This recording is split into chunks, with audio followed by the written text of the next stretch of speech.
Hola, buenas Sí, tardes. profesor. Sí, se escucha. ¿Qué tal? Buenas tardes. Bienvenida a la sesión de consultas académicas que corresponde al día jueves 28 de noviembre.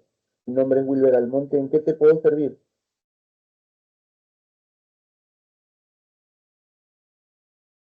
¿En Profesor, qué te ayudo, Ariana? ¿podría explicar sobre el empirismo, la postura de Hume? ¿Quieres que te hable sobre el empirismo Sí, y sobre la postura de Hume, ¿no es cierto? sí. Ya. Bueno, le doy la bienvenida a Nadine Domínguez. ¿Qué tal, Nadine? Buenas tardes. Buenas tardes, profesor. ¿Tienes preguntas? Sí, quiero enviar un problema por el chat. Ahorita se lo envío. Ya, perfecto. En tanto que tú estás enviando, yo voy respondiéndole a la compañera que ha ingresado antes. ¿Te parece? Ok, profesor. Gracias. A ver, Ariana, te voy a hablar sobre la postura empirista de Hume. David Hume es un filósofo empirista, nacido en Escocia. Eh, Él sostuvo que la mente humana está constituida por dos clases de percepciones. Uno son las impresiones y dos las ideas. Y entre las impresiones y las ideas hay dos diferencias importantes. La primera es el orden en el que se presentan. O sea, primero son las impresiones y después son las ideas. Lo cual quiere decir que no pueden haber ideas si antes no hemos tenido impresiones de los objetos, ¿no? Comentamos. O sea, las impresiones son siempre más intensas, son vividas más intensamente, son experimentadas más intensamente que las ideas, ¿correcto? Si se quiere, las ideas son como imágenes debilitadas que tenemos de los objetos, ¿correcto? Entonces, sintetizando, Hume es un filósofo empirista que sostuvo que la mente humana está constituida por dos clases de percepciones, las impresiones y las ideas, ¿no? Y entre estas hay diferencias de orden y de intensidad, ¿no? Ahora, Hume desarrolló una teoría muy interesante, o si se quiere, una crítica muy interesante a las nociones de causalidad y substancia, ¿no? Sostuvo que tanto la causalidad como la sustancia son falsas ideas, ¿no? Son falsas ideas. Eh, ¿Por qué razón? Porque de la causalidad y de la sustancia no tenemos impresión alguna. Y ya sabes que, según Hume, para tener ideas es preciso que primero hayamos tenido impresiones, ¿no? En relación con la causalidad, él sostuvo que el hombre suele hablar de fenómenos causales solo por hábito o costumbre. Él decía que es una característica de la mente humana el relacionar o asociar los fenómenos de manera causal, pero no es que la causalidad exista como tal, ¿no? La causalidad en este sentido es una falsa idea. ¿Por qué? Porque de la causalidad no tenemos impresión alguna, ¿no? Muy diferente ocurre, por ejemplo, con la idea de pelota. Si tengo la idea de pelota es porque antes la he visto, porque antes he jugado con ella, ¿no? Lo mismo ocurre con la idea de lapicero. Si tengo la idea de un lapicero es porque antes he escrito con un lapicero, he utilizado un lapicero, ¿no? Pero de la causalidad no tenemos ninguna impresión, por lo tanto, es un error afirmar que se trata de una idea. En realidad, en sentido estricto, tanto la causalidad como las sustancias son falsas ideas. ¿Se entendió, Ariana? Ariana, Sí, profesor. Sí, sí, te entendí. muy bien. Bueno, no sé si Nadine ya me envió la pregunta que quería que yo le ayudara a responder. Sí, Eh, profesor, ya Na- le envío. Está en el ¿Ya lo chat. envié? Ya, a Sí. ver, dame un segundo, por favor. La voy a leer y te voy a ayudar con la respuesta, ¿ya? En su metafísica dualista, René Descartes plantea la existencia de la res cogitans y la res extensa. A partir de ello, elabora una clasificación de las ideas, según la cual la afirmación, el símbolo por excelencia de la religión mesoamericana, fue la serpiente emplumada, a quien los mayas denominaban Itzamna y Canel. Correspondería a una idea, ya, tú has marcado una idea innata, Sí, pero también estaba en facticia. ya. ¿Y por qué has marcado como respuesta innata, idea innata? A ver, explícame.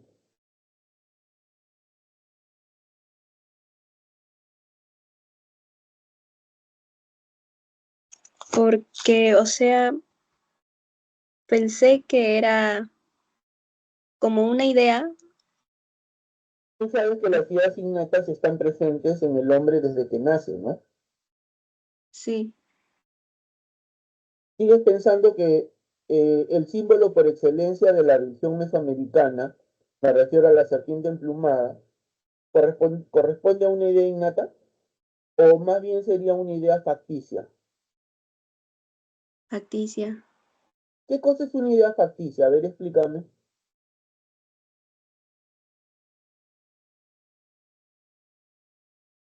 Es como si estuviera haciendo una ficción, algo así.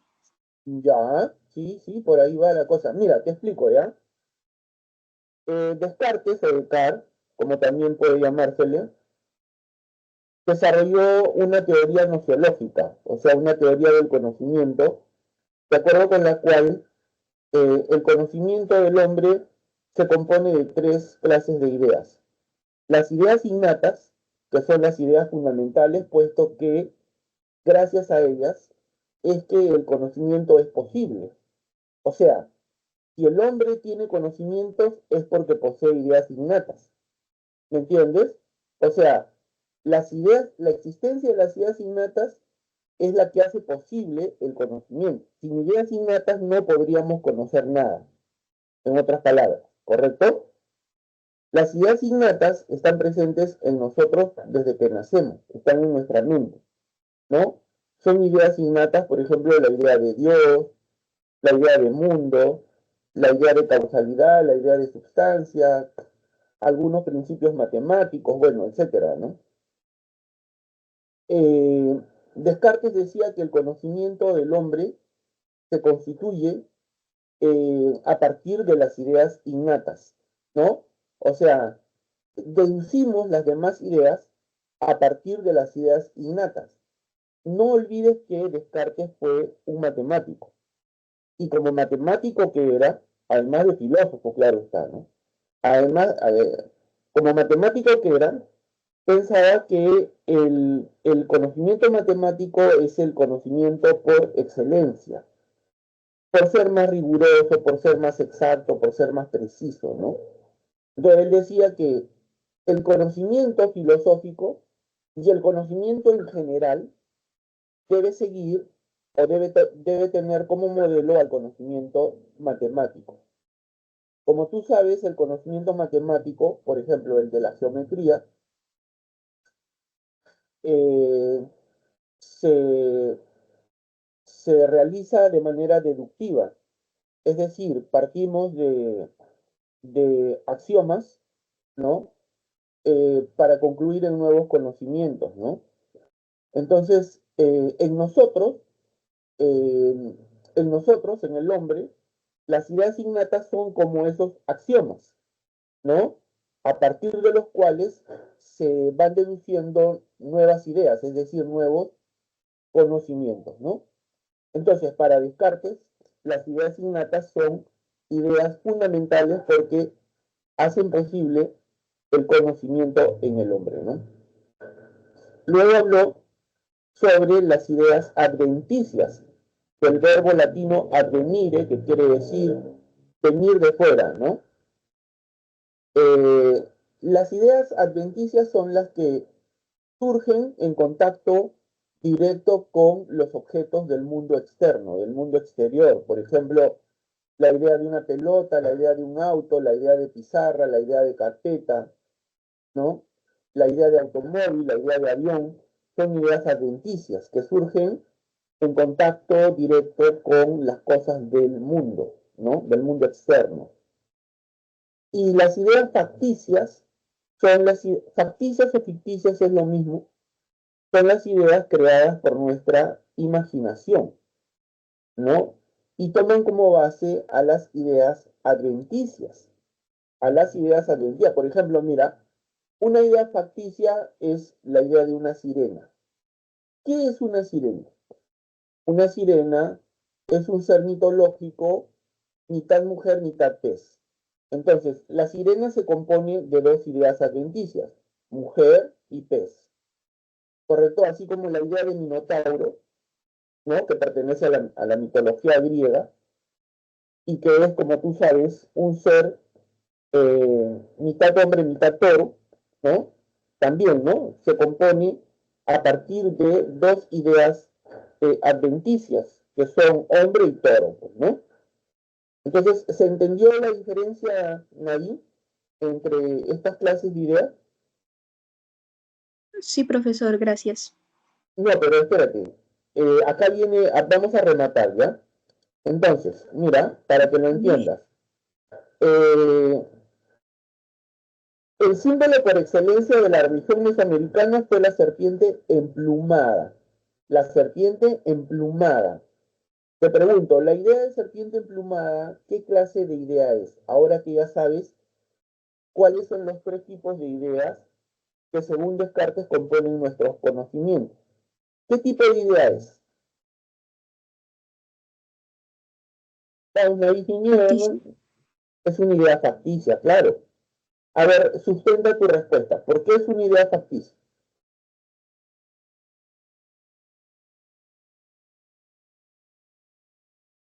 Porque está imaginando que la serpiente tiene plumas. Exacto, muy bien. Eres una supertrome, Nadine. Claro, por eso, ¿no? Esta idea de una serpiente emplumada es una idea creada por nuestra imaginación. Por lo tanto, se trata de una idea facticia. ¿Correcto? ¿Se entendió ahora sí o no?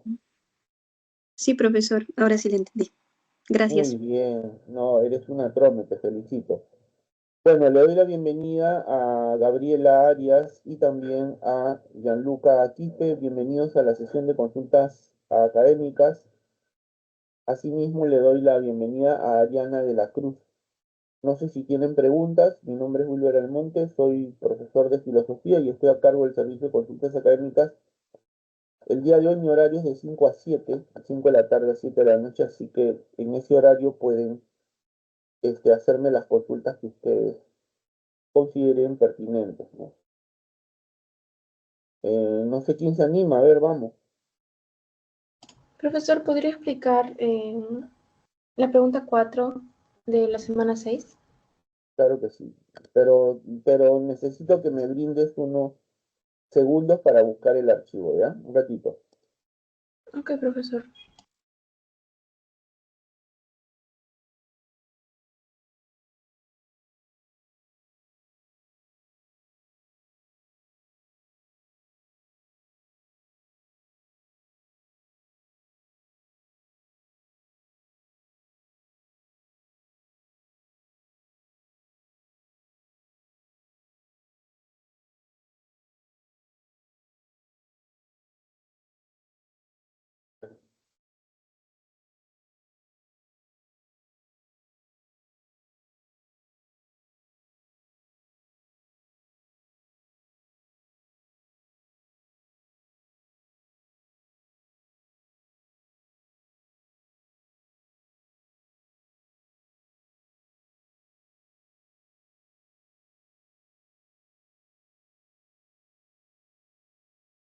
Ya encontré el archivo, así que voy a compartir mi pantalla, ¿ya?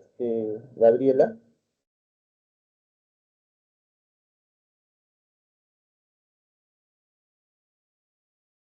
A ver, confírmame si se puede ver lo que estoy presentando.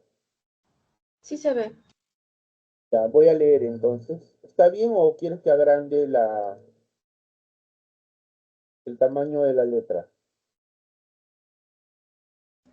Ya, a ver, Ah, dice, sí. el silogismo consiste en una estructura lógica, de acuerdo con la cual dos premisas llevan a una conclusión necesaria. La validez de un silogismo depende del cumplimiento de las reglas lógicas, más no del contenido específico de las proposiciones. Repito, la validez de un silogismo depende del cumplimiento de las reglas lógicas, más no del contenido específico de las proposiciones. Por lo tanto, el silogismo es una operación lógica que pone en práctica la inferencia. Esto es, mediante reglas, derivamos una conclusión a partir de premisas o proposiciones. De acuerdo con la concepción aristotélica de lógica implícita en el silogismo, es coherente establecer que la respuesta está en la alternativa A. El razonamiento deductivo es el método lógico fundamental. El razonamiento deductivo es el método lógico fundamental. Veamos la solución. Dice, el razonamiento deductivo es el método lógico fundamental. Aristóteles se dedicó principalmente a estudiar estas deducciones, considerando solo su forma o estructura con independencia de su significado o contenido. Aristóteles examinó en particular un tipo especial de deducción, el silogismo. Ya, ¿qué es lo que no entiendes, Gabriela? Y yo te explico, a ver. ¿Qué es lo que no te está claro? A ver.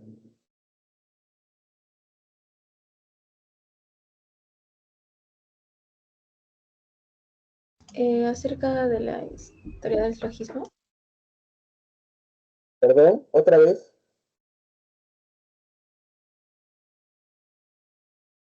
Gabriela, necesito que me repitas. ¿Cómo Aristóteles utiliza el silogismo? Ya, mira, a ver, en principio, voy a dejar de compartir. ¿Tú sabes qué cosa es un silogismo o no sabes? Ah, no. Ya, ¿sabes qué es una inferencia o no sabes? Sí. ¿Qué es una inferencia? A ver. En una deducción. Ya, una inferencia es una deducción, efectivamente. O sea, un proceso que consiste en pasar de una o más premisas a una conclusión, ¿cierto? Sí. ¿No? O si se quiere, un razonamiento en el que partiendo de una o más premisas obtienes una conclusión, ¿cierto? Muy bien, entonces sí sabes qué cosa es una inferencia. Me alegro por ello, eres una trome. Ahora te voy a explicar qué cosa es un silogismo. Mira, un silogismo es un tipo de inferencia, ¿correcto? Si te preguntaran qué cosa es un silogismo, tú respondes, el silogismo es un tipo de inferencia, es un tipo de razonamiento que se caracteriza porque tiene dos premisas y una conclusión. ¿Se entendió, Gabriela, o no? ¿Hasta ahí estamos o no estamos? Sí, sí está claro. Entonces, el silogismo tiene dos premisas y una conclusión. Esa es su característica. ¿Correcto? Ahora, obviamente, Aristóteles desarrolló el silogismo, ¿no? Se le considera el padre del silogismo y el padre de la lógica tradicional, de la lógica antigua, ¿no? Como dice aquí en la pregunta, ¿no es cierto? De acuerdo con la concepción aristotélica de lógica, ¿no? O sea, de acuerdo con la idea que Aristóteles tenía de la lógica, que está implícita en el silogismo, es posible decir que el razonamiento deductivo es el método lógico fundamental. Claro, o sea, Aristóteles dice que este, la lógica procede de manera deductiva. Y no solo eso, la idea de ciencia que tiene Aristóteles también es deductiva. ¿no? Deductiva. O sea, él piensa que la ciencia debe ser deductiva, ¿no? Precisamente en los albores de la época moderna, o quizá, a ver, para ser más riguroso, ya a fines del Renacimiento y comienzos de la época moderna, el filósofo Francis Bacon escribió una obra que desde el título eh, pretende ser una refutación a la deducción aristotélica. Me refiero a su obra titulada Novum Organum, que es una expresión latina que quiere decir nuevo órgano. Nuevo órgano porque Aristóteles reunió sus escritos de lógica en un volumen al que llamó organón, que quiere decir instrumento. O sea, Aristóteles le llamó a eso que nosotros llamamos lógica y le llamaba organón, o sea, instrumento. Instrumento para pensar correctamente, ¿no? Por ello es que Francis Bacon escribió el Novum Organum, o sea, el nuevo órgano, ¿no? Que era un intento de refutación de la lógica aristotélica, o en todo caso de la concepción deductivista de la lógica de Aristóteles, ¿no? Según Bacon, eh, el método más adecuado en la ciencia no es la deducción, tal como pensaba Aristóteles, sino la inducción. La inducción, como sabemos, parte de la observación de casos particulares, ¿no? Y esto porque Bacon pensaba que a la naturaleza, al mundo natural se le conoce más observándolo, viéndolo, ¿no? Este, eh, que pensando, ¿no? ¿No es cierto? Entonces, él decía de que la ciencia debía tener un carácter experimental, ¿no es cierto? Que es la idea que prevalece hasta el día de hoy, pues, ¿no? ¿Correcto?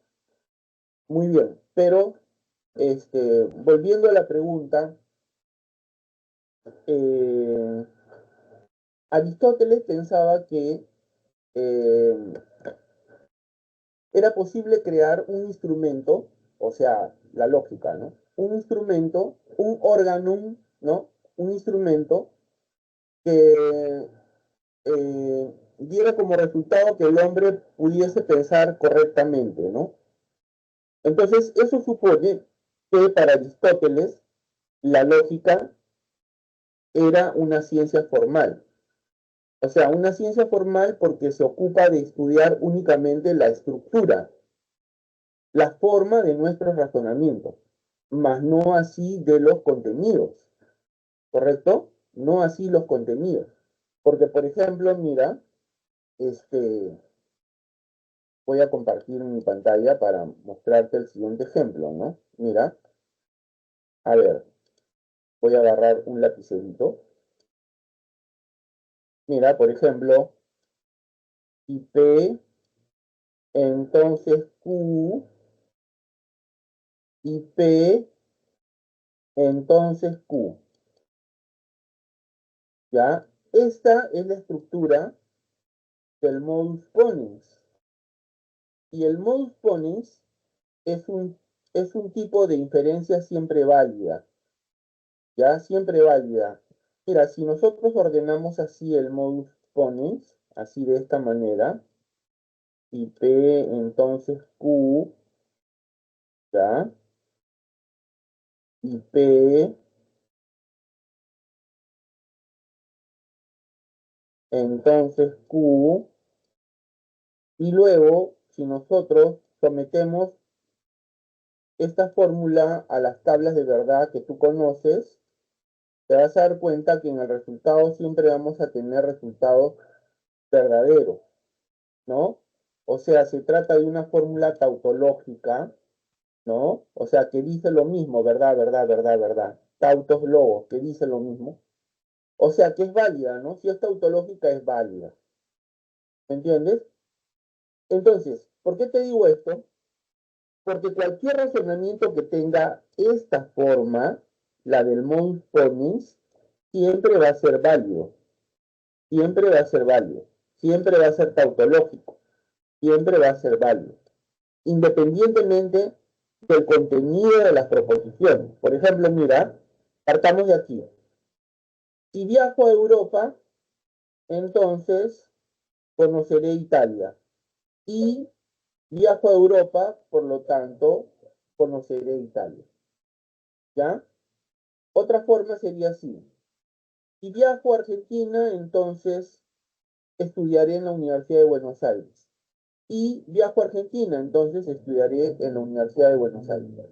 Mira, estos razonamientos siempre van a ser válidos. ¿Por qué? Porque tienen la forma del modus ponens, independientemente del contenido de las proposiciones, porque yo puedo cambiar el contenido de las proposiciones cuantas veces quiera, pero mientras conserve la forma del modus ponens, siempre va a ser un razonamiento válido. ¿Se entendió o no se entendió, Gabriela?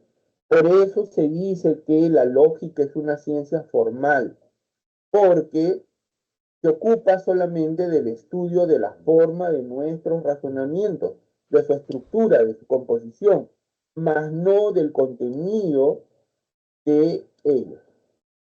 ¿Correcto? ¿Se entendió? Sí, profesor, pero ¿podría poner el nombre del tipo de deducción que dijo? No se entendía Modus bien. ponens. ¿Podría escribirlo en el chat? Sí, claro que sí.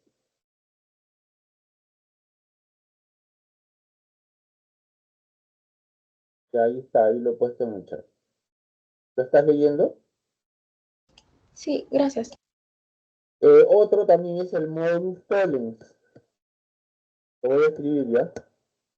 También es una fórmula válida siempre. Otro es el silogismo disyuntivo, ¿no? También es otra fórmula válida. Y así, ¿no?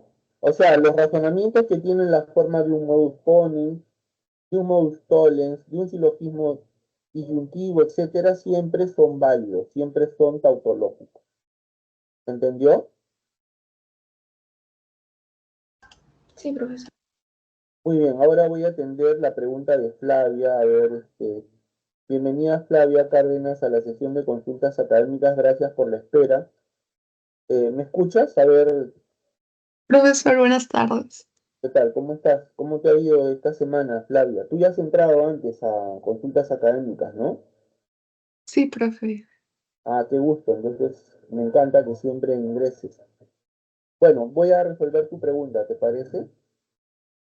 Sí, profe, por favor. A ver, dice, Juan es un estudiante de educación secundaria que domina completamente las teorías, definiciones, conceptos, características y los aspectos principales de las células orgánicas e inorgánicas, pero nunca ha observado directamente alguna célula a través de un microscopio. Efraín, en cambio, sí tuvo la suerte de observar con microscopio repetidas veces diversas células en el laboratorio de su colegio. En términos kantianos, desde el caso propuesto podemos afirmar que A. Son dos formas equivocadas de conocer el mundo. B. Juan conoce con la experiencia. Efraín sin la experiencia. C. Ambos son juicios sintéticos a priori en la biología. D. Indican una distinción entre el fenómeno y el nómeno. E. Refiere a los juicios analíticos y sintéticos respectivamente. Ya. A ver, otra vez dice, Juan es un estudiante de educación secundaria que domina completamente las teorías, definiciones, conceptos, características y los aspectos principales de las células orgánicas e inorgánicas, pero nunca ha observado directamente alguna célula a través de un microscopio. Efraín, en cambio, sí tuvo la suerte de observar con microscopio repetidas veces diversas células en el laboratorio de su colegio.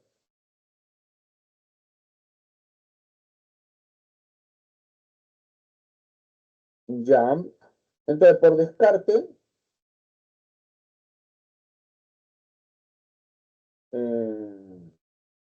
la A no puede ser. Son dos formas equivocadas de conocer el mundo. Profesor, ¿cuál sería la forma correcta de conocer el mundo Ah, según Kant? según Kant, primero conocemos los fenómenos, o sea, primero conocemos, o sea, conocemos con los sentidos y luego con la razón. ¿Me entiendes? Todo conocimiento comienza con la experiencia, dice Kant, ¿no? Primero los sentidos y después la razón. ¿Me entiendes? Cualquier objeto del mundo físico, del mundo natural, una planta, este, por ejemplo, una laguna, el mar, se conoce así. Primero conoces con los sentidos traen información sobre el objeto y tu razón ordena esos datos de tus sentidos con sus categorías. ¿Me entiendes? Así es como dice Kant, pero veamos la respuesta acá. Son dos formas equivocadas de conocer el mundo, dicen, ¿no? Juan conoce con la experiencia de Efraín. No, esa no puede ser. ¿Ambos son juicios sintéticos a priori en la biología? No.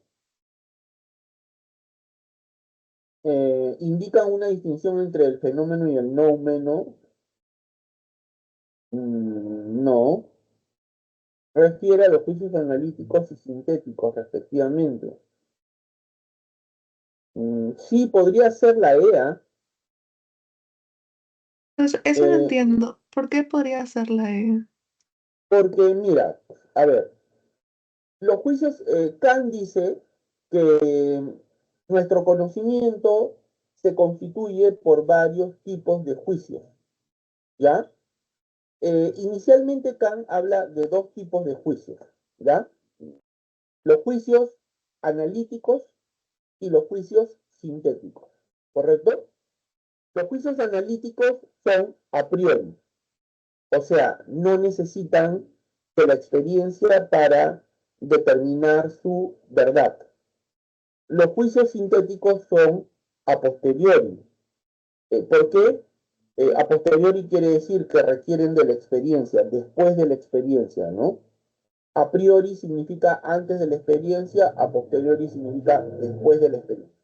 Entonces, los juicios analíticos son a priori, no necesitan de la experiencia para determinar su verdad. Los juicios sintéticos son a posteriori porque necesitan de la experiencia para determinar su verdad. ¿Correcto? ¿Se entendió? Ah, ok. Sí, profe. Entonces, mira, si Ujú. tú lees bien, dice, Juan es un estudiante, que domina completamente las teorías, definiciones, etcétera, de las células orgánicas, pero nunca ha observado directamente alguna célula a través de un microscopio. O sea, no ha recurrido a la experiencia, ¿no? Dice, Efraín, en cambio, sí tuvo la suerte de observar con microscopio repetidas veces diversas células en el laboratorio, o sea, empíricamente, ¿no? Pero me parece que ambos casos, tanto el de Juan como el de Efraín, se refieren a los juicios analíticos y sintéticos respectivamente. ¿Se entendió? Ya, profe. Sí, profe, todo claro. Gracias. Ok. Profe, ¿y por qué se dice que el número tiene carácter limitador? ¿Tiene carácter qué? Limitador. Levitador. Limitador. Lo escribí, la pregunta. Limitador. ¿Por qué se dice que el noumeno tiene carácter limitador? Bueno, a ver, no sé si te ayude esto que voy a decir. Mira, eh, ya sabes cuáles son los pasos del conocimiento según Kant, ¿no es cierto? ¿No? Te lo acabo de decir hace un momento. Primero, cuando tú conoces, intervienen tus sentidos. ¿Y después qué interviene, Flavia? ¿Sentido de los conceptos? No, no, no, no, no. A ver, mira, el hombre posee dos facultades para conocer, los sentidos y la razón. Esas son las facultades que nosotros empleamos para conocer. Entonces, Kant ¿no es cierto? Kant sostiene que el conocimiento sigue pasos. Primero son los sentidos y después ¿qué interviene, Flavio? La razón. Claro, primero los sentidos y después la razón. Primero los sentidos y después la razón. ¿Correcto? O sea, lo que quiere decir Kant es que cuando dice que primero intervienen los sentidos, lo que quiere decir es que no puede haber ningún conocimiento al margen de de la experiencia. ¿No es cierto? Por ejemplo, mira, a ver, hoy día en la mañana tú estás en tu clase, ¿no es cierto? Estás en tu clase, sentada cómodamente en tu carpeta y de pronto el director de la institución abre la puerta y tú lo ves, lo ves por primera vez. Ahí intervienen tus sentidos, ¿cierto? Ves cómo está vestido, de qué color es su traje, de qué color es su cabello, etcétera, ¿no es cierto? ¿No? O sea, intervienen los sentidos van a, vamos a decir así, van a llevar esa información hasta el entendimiento, ¿no?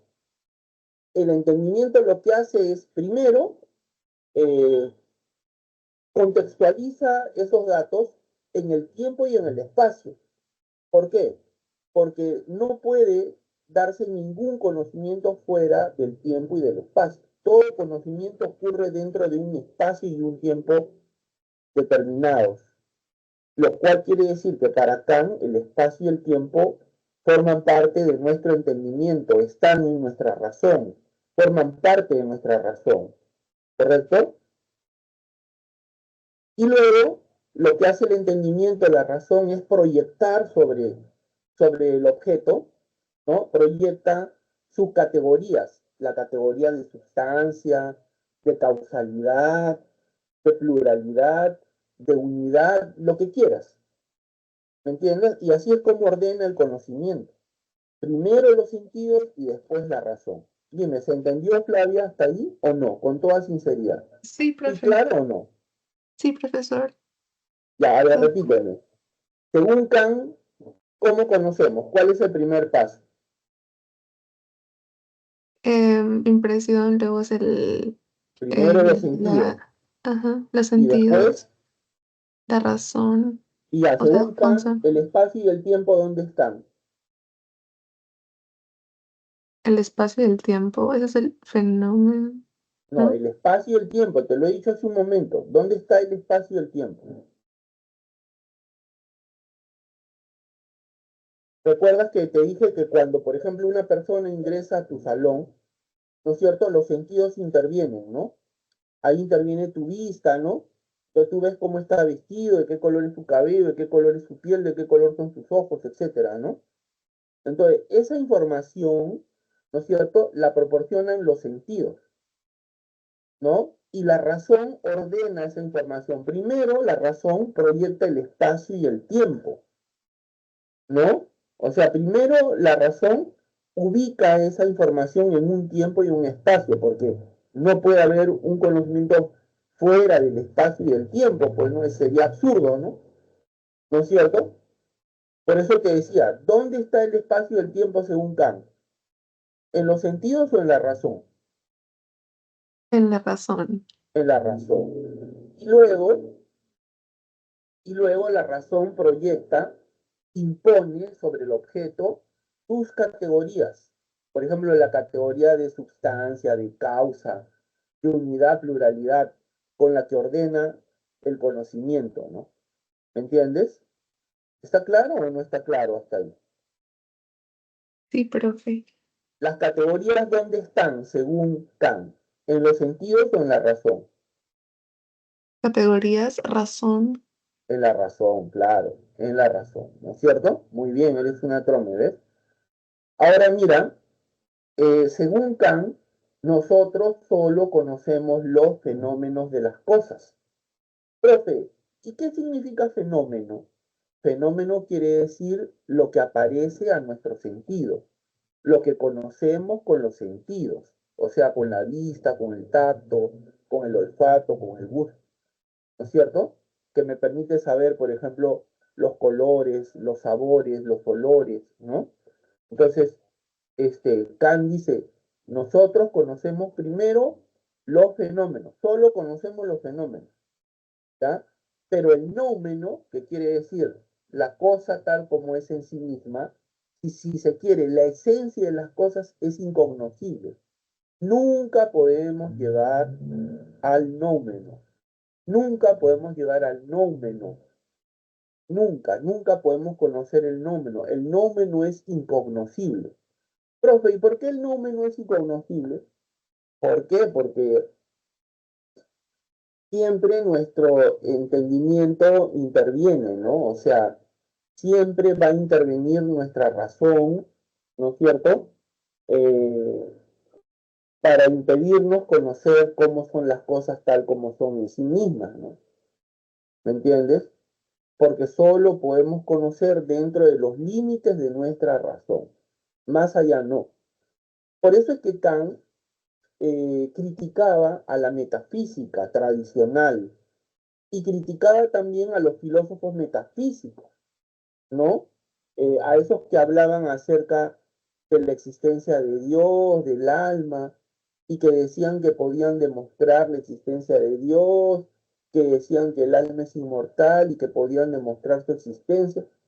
¿Por qué? Porque según Kant, Dios y el alma, por ejemplo, no se pueden conocer, son nómenos. ¿Por qué? Porque no tenemos ninguna experiencia de ellos. Yo puedo saber cómo es una pelota, cómo es un carro, ¿no? Porque primero los percibo con mis sentidos y luego mi razón se forma una idea de ellos, ¿no? Pero yo no sé cómo es Dios, no sé cómo es el alma, no sé cuánto pesan, no sé cuánto miden, no sé qué color son, ¿me entiendes? Son nómenos, por lo tanto son incognoscibles. Acuérdate que según Kant, solo podemos conocer a partir de la experiencia, ¿no? Eh, pero luego nuestra razón ordena los datos de nuestros sentidos. Por eso es que según Kant, en el conocimiento intervienen tanto los sentidos como la razón. Primero los sentidos y después la razón. ¿Se entendió, Flavia, o no? Sí, profe. ¿Seguro? Sí, segura. Gracias. Muy bien, Flavia, muchísimas gracias por tu paciencia y perdona mi ímpetu. Lo que pasa es que a mí me encanta cuando encuentro un público como ustedes, jóvenes que están en esta clase, interesados y que quieren aprender. Y yo me esfuerzo porque me entiendan y pongo ejemplos, ejemplos. Hasta que me entiendan no me siento tranquilo, ¿no? Porque creo que esa es mi función. Muy bien, Flavia, no sé si tienes alguna otra inquietud. Por ahora no, profe, gracias. Muy bien, entonces voy a atender la pregunta de Nadine. Nadine, ¿dónde está? Profesor. Nadine, no entiendo tu pregunta. Dice, ¿qué es la teoría política esgrimita? Sí, así está acá en el examen que tengo. La teoría política del Estagirita, ¿será? No, escribida, dice. O se La lo te- envío mejor, ahorita lo a envío. ver, a ver, a ver, porque yo no conozco ninguna teoría política esgrimita. A ver, por favor.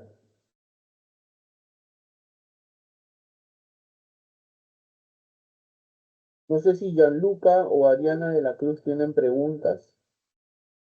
Profesor, Sí, ¿qué le tal, quería Ariana? preguntar sobre Kant en la filosofía contemporánea.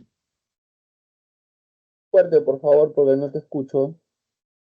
Sobre Kant, ¿Qué pero en la necesitas filosofía saber? contemporánea. ¿Cómo? En la filosofía contemporánea. Ya, pero ¿qué es lo que quieres saber sobre Kant? ¿Algún aspecto en específico o quieres que te explique la teoría de Kant?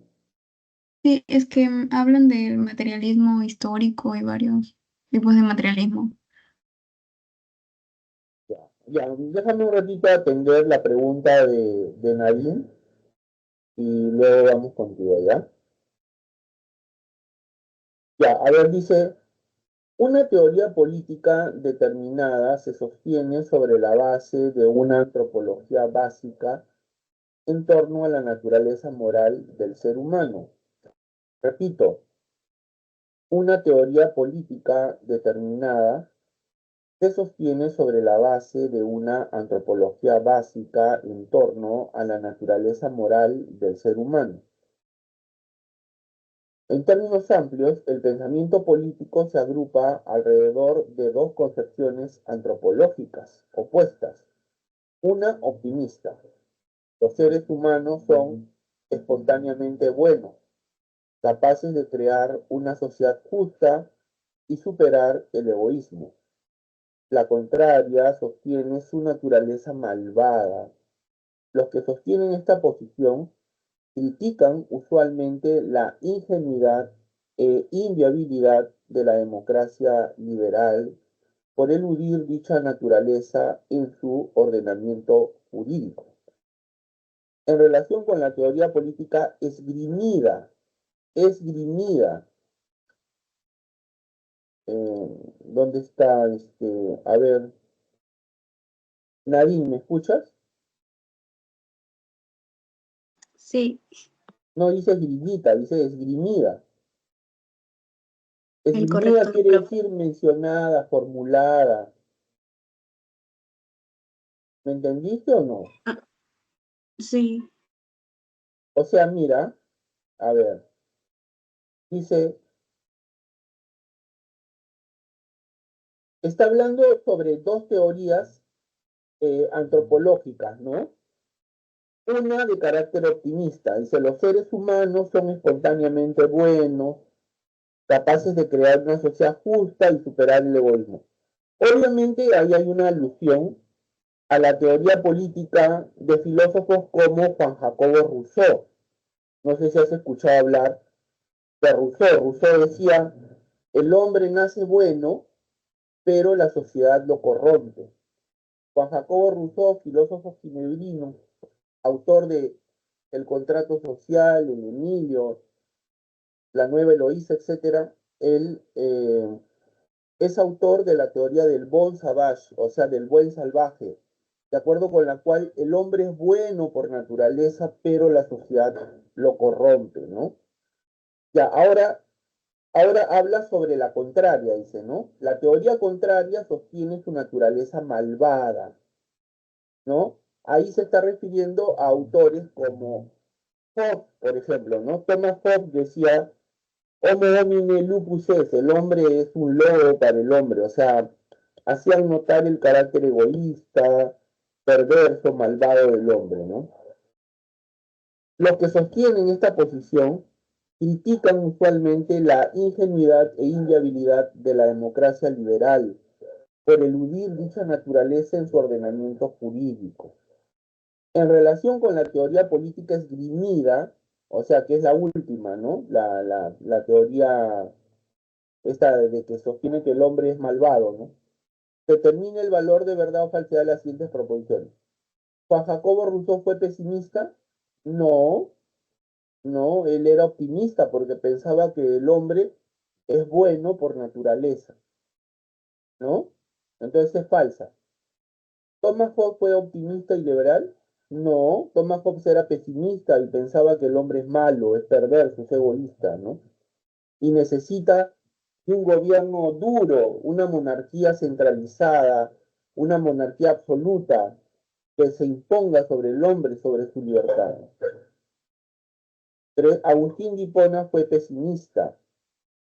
No, Agustín de Hipona era optimista del hombre, ¿no? De Dios, porque es un hijo de Dios. Bueno, entonces la A es la respuesta, falso, falso, falso. ¿Se entendió o no se entendió Nadie? sí, profesor, gracias.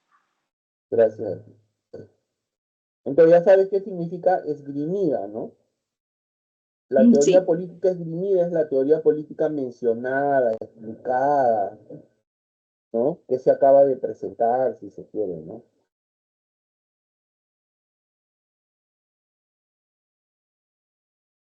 Bueno, no sé quién más. Hola Bianca, ¿qué tal? Buenas tardes. No sé si puedes prender tu micrófono.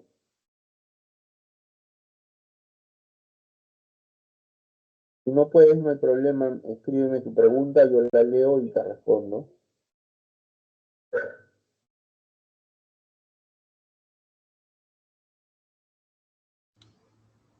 Profesor, buenas tardes. ¿Qué tal, Gianluca? Buenas tardes. ¿En qué te puedo ayudar? Bueno, esto es fuera de lo que hemos hecho esta semana de filosofía y de las anteriores semanas, sino que quería saber una diferencia entre socialismo utópico y socialismo científico. Ah, ya. Bueno, a ver, primero quiero que tú me digas qué sabes sobre el socialismo utópico y qué sabes sobre el socialismo científico. A ver, te escucho. ¿Qué sabes al respecto? Bueno, lo último que supe fue que socialismo científico era bueno, creo que uno de los precursores fue Feuerbach, Feuerbach. claro, y del utópico, si no me equivoco, eh, era Marx, creo, y Engels. No, no, no, no, no. Creo que ellos son científicos, ¿no?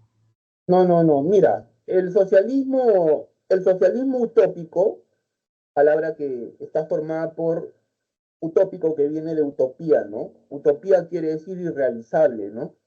¿No? Una utopía es algo irrealizable, ¿cierto? Entonces, el socialismo utópico es un socialismo irrealizable, ¿correcto? Inviable, que no se puede realizar, ¿no? El socialismo científico es el socialismo fundado por Marx y Engels, ¿correcto? Repito, el socialismo científico o marxismo, como también puede llamársele, es la filosofía de Marx y Engels. El socialismo científico fue fundado por Marx y Engels, ¿correcto? Los padres del marxismo, del comunismo científico, como también puede llamársele, ¿no? Bueno, Engels se burlaba de los socialistas anteriores a su tiempo, porque fundamentalmente por los métodos que ellos preconizaban para crear una sociedad sin clases. La meta del socialismo es crear una sociedad sin clases, donde no existan clases sociales y por lo tanto donde no existan explotados ni explotadores, donde no existan dominados ni dominadores, ¿no? Bueno, los socialistas utópicos, dentro de los cuales podemos mencionar a Owen, a Robert Owen, por ejemplo, entre otros, ¿no? Dentro de sus programas para lograr la sociedad sin clases estaban, por ejemplo, eh, medidas de carácter filantrópica. Filantrópica quiere decir fundadas en el amor del hombre hacia su prójimo, ¿no? Hacia otros hombres, ¿no? Medidas un tanto altruistas, que tenían un carácter caritativo, digamos, ¿no? Entonces, Engel fundamentalmente se burlaba de estos socialistas porque creían que la sociedad sin clases podía ser posible utilizando estas metodologías, ¿no? Filantrópicas. Eh, Marx y Engels pensaban que la sociedad sin clases solo es posible a través de la revolución, o sea, utilizando la violencia como instrumento, ¿no? Eh, que para que el proletariado llegue al poder, para que el proletariado conquiste el poder, tenía que haber derramamiento de sangre, ¿no? Se tenía que utilizar la violencia como método revolucionario. Dime, ¿se entendió o no se entendió, Gianluca? Esa es la diferencia o una diferencia entre el socialismo científico y el socialismo utópico. Los socialistas científicos criticaban los métodos filantrópicos propuestos por los socialistas utópicos para construir una sociedad sin clase. ¿Se entendió? Sí, profesor.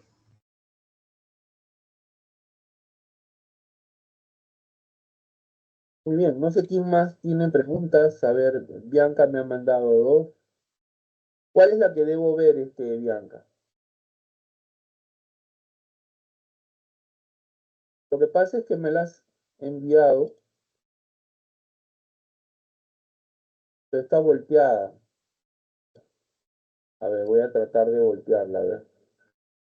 Ya, a ver, pregunta 102, dice, acerca de la moral, David Hume sostiene, he aquí una cuestión de hecho, pero es objeto del sentimiento, no de la razón.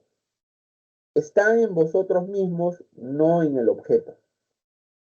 De esta forma, cuando reputáis una acción o carácter como viciosos, no queréis decir otra cosa, sino que, dada la constitución de vuestra naturaleza, experimentáis una sensación o sentimiento de censura al contemplarlo. Repito, acerca de la moral, David Hume sostiene, he aquí una cuestión de hecho, pero es objeto del sentimiento, no de la razón. Está en vosotros mismos, no en el objeto. De esta forma, cuando reputáis una acción o carácter como vicioso, no queréis decir otra cosa, sino que, dada la constitución de vuestra naturaleza, experimentáis una sensación o sentimiento de censura al contemplarlo. De acuerdo con la cita, se deduce que para Hume la moral no tiene contenido cognoscitivo. Veamos la solución. Dice, desde el punto de vista de Hume, la moral no tiene contenido cognoscitivo porque, a pesar de ser universalizable, depende de los sentimientos del ser humano. Por lo tanto, no puede ser tampoco relativizada, ¿no? Por lo tanto, no puede ser tampoco relativizada. La moral tiene por fundamento la base universal de los sentimientos.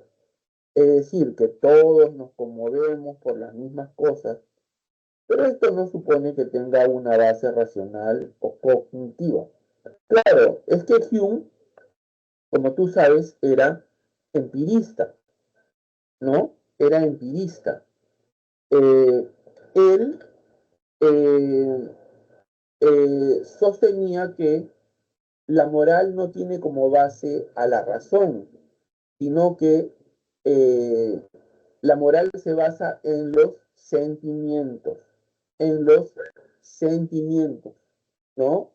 Los sentimientos, que son la base de nuestra moral, hacen que toda acción moral sea universalizable, porque, por ejemplo, si tú ves que a una persona la están golpeando, todos nos conmovemos, ¿no? Pero la causa de ese sentimiento que nos conmueve no está en la razón, sino en nuestros propios sentimientos. Si tú ves que un hombre agrede a una mujer o un hombre golpea salvajemente a un perro, nos conmovemos, ¿no? Este, la moral es universalizable, pero no con la razón, sino porque tiene como base a los sentimientos que experimentamos todos los seres humanos por ser seres humanos, ¿no? ¿Se entendió? Entonces la moral no tiene un contenido cognoscitivo. La moral se basa en los sentimientos. ¿Se entendió, Bianca, o no?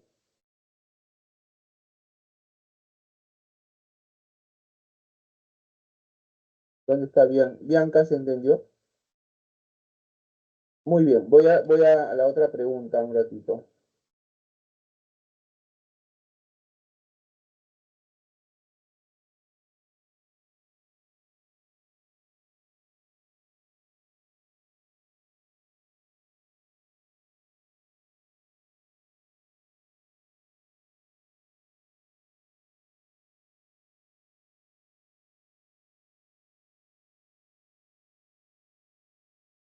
Me sale la misma pregunta.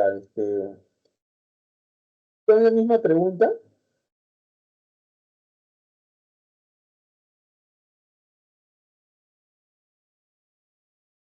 Profesor, buenas tardes. Respecto a la pregunta número 102, ya usted me dio la solución, pero entonces, ¿por qué no podría ser la letra C?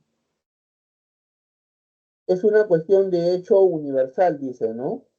Ujú. De acuerdo con la cita, se dice que para Hume la moral es una cuestión de...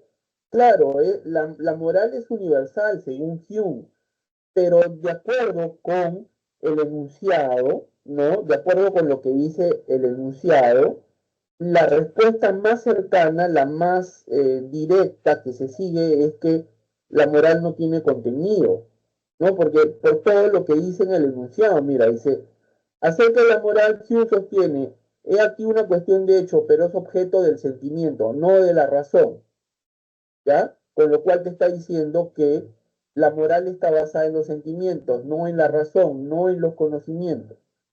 Está en vosotros mismos, no en el objeto, o sea, en tus sentimientos, no en el objeto que es objeto de conocimiento, ¿no? O sea, la respuesta que se sigue es la A. La C es también es verdadera, pero está más alejada. No sé si me dejo entender. Sí, profesor, está bien. Entonces con la número 101, por favor, la pregunta. Sí, pero lo que pasa es que no sé, no la puedo descargar. Espérate. Le doy, la descargo, pero me sale otra pregunta. Entonces le envío de nuevo y la pongo A ver, déjame un ratito, ¿no? Un ratito, por favor. Me vuelve a salir la 102. Has mandado 2 veces la misma. A ver, vuelve a mandar la 101, por favor.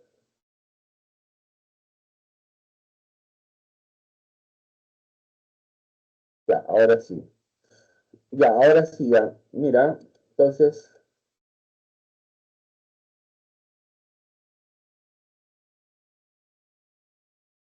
ya dice, Immanuel Kant no se limita a afirmar que cuando contemplamos un objeto bello, experimentamos placer y que por tal circunstancia, al margen de cualquier otra consideración, tal objeto es bello, sino que además sostiene que esta experiencia personal es válida para todo objeto. A ver, otra vez. Immanuel Kant no se limita a afirmar que cuando contemplamos un objeto bello, experimentamos placer y que, por tal circunstancia, al margen de cualquier otra consideración, tal objeto es bello, sino que además sostiene que esta experiencia personal es válida para todos los sujetos. A partir de lo anterior se puede inferir que para Kant, a ver, dice, los juicios acerca de la belleza son objetivos y objetivos al mismo tiempo. B, las cosas son bellas independientemente de que el observador las valore. C, el juicio estético sobre la belleza o fealdad de un objeto es convencional. D, el valor estético de un objeto yace en el placer que produce a ciertos seres. E, la valoración estética de los objetos bellos es subjetiva y universalizable. Cuando Kant afirma que un juicio estético es subjetivo pero universalizable, se refiere a que todos tenemos las capacidades a priori para impresionarnos por las mismas cosas, no que los objetos sean independientes de nosotros. Ya, la respuesta es la alternativa E, ¿no? La valoración estética de los objetos es subjetiva, ¿no? Porque valoramos no con la razón, sino con el sentimiento, ¿no? Pero como ese sentimiento está presente en todos, entonces es universalizable, ¿no? Dice, se refiere a que todos tenemos las capacidades a priori para impresionarnos por las mismas cosas. Claro, a priori todos tenemos ese sentimiento que nos permite captar la belleza y otros valores estéticos presentes en la naturaleza y en los objetos en general, ¿no? ¿Se entendió, Bianca?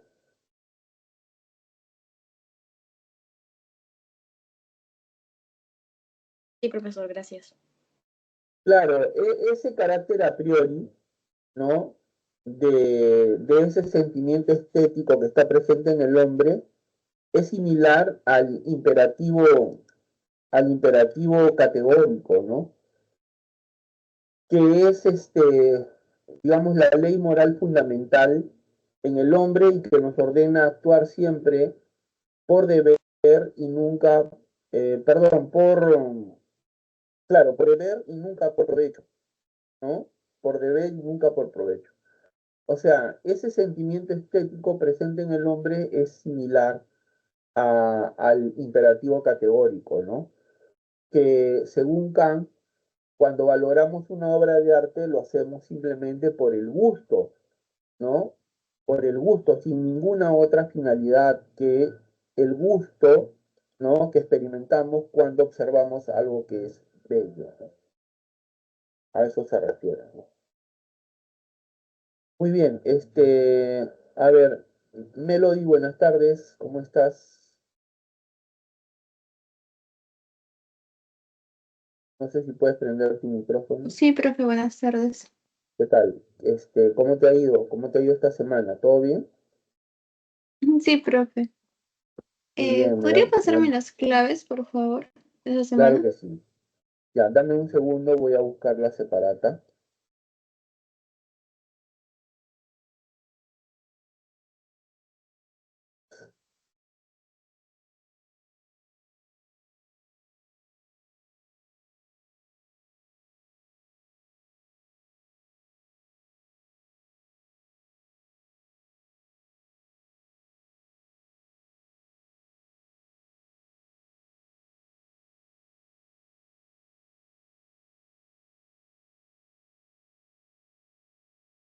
Ya voy a compartir mi pantalla, ¿ya? Ya, entonces ahí va, mira. La lectura, o la pregunta, perdón, de la lectura complementaria tiene como clave la alternativa C de casa. Y en cuanto a los ejercicios de clase, 1E de enano, 2B de barco, 3C de casa, 4A de avión, 5B de barco, 6E de enano, 7E de enano y 8B de barco. Ya, ahí están las claves. ¿En qué Profe, más te ¿podrías ayudo? explicarme la 3 y la La 5? 3, la 4 y la 5 o la 3 y la 5. Es que en la 3 me confundí, la no hice bien, pero igual tenía dudas. En la 4 y 5. A ver, un ratito. ¿Se ve? Sí, sí se ve. Ya dice, mira, un profesor de matemáticas brinda a sus estudiantes la siguiente explicación. Un binomio al cuadrado es igual al cuadrado del primero más el doble del primero por el segundo más el cuadrado del segundo. Si los dos signos del binomio son iguales, el doble del primero por el segundo es positivo. Si los signos del binomio son distintos, el doble del primero por el segundo es negativo. De acuerdo con el tema de la diferencia entre verdad y validez, podemos afirmar que la explicación del profesor, la respuesta está en la alternativa C, equivale a la validez pero no a la verdad. Veamos la solución. Equivale a la validez pero no a la verdad. La validez de un argumento no tiene que ver con que el argumento sea cierto o no. Tiene que ver con la relación entre las premisas y la conclusión. Así, la validez de un argumento matemático depende de si la conclusión se deriva de manera lógica o axiomática de las preguntas. Mira, a ver, te lo voy a explicar de una manera bien sencilla, ¿ya? Mira, la verdad solo se predica o solo se dice de las proposiciones. Por ejemplo, yo puedo decir, eh, los leones son carnívoros. Es una proposición verdadera, ¿no? Los perros son mamíferos. Es una proposición verdadera. El sol es una estrella. Es una proposición verdadera. La luna es un planeta. Es una proposición falsa. Santiago es la capital de Argentina, es una preposición falsa. Huaral está al norte de Lima, es una preposición verdadera. ¿Ves? Entonces, la verdad se predica únicamente de las proposiciones, pero la validez solo se predica de los razonamientos, de los razonamientos. La verdad de un razonamiento, o mejor dicho, la validez de un razonamiento no tiene que ver con la verdad de sus proposiciones, sino con la estructura, ¿no? Con su estructura, mejor dicho, ¿no? Como dice acá, la validez de un argumento no tiene que ver con que el argumento sea cierto o no, tiene que ver con la relación entre las premisas y la conclusión. Si el razonamiento está bien construido, entonces va a ser válido. Si no está bien construido, entonces será inválido. ¿Se entendió, Melody, o no? Es que, profe, yo pensaba que un ejemplo de validez era como esos que todos los animales son mamíferos o todos los gatos son mamíferos y así das un caso luego. Pero aquí como están con letras de matemática, me hacía confundir. Ya, pero se trata de un razonamiento, pues. Se trata de un razonamiento matemático. Sí, sí queda claro, profesor. Hay razonamientos lógicos, hay razonamientos matemáticos. ¿Entiendes? Sí. Bueno, ¿cuál es la otra? ¿Qué otra pregunta querías que te ayude?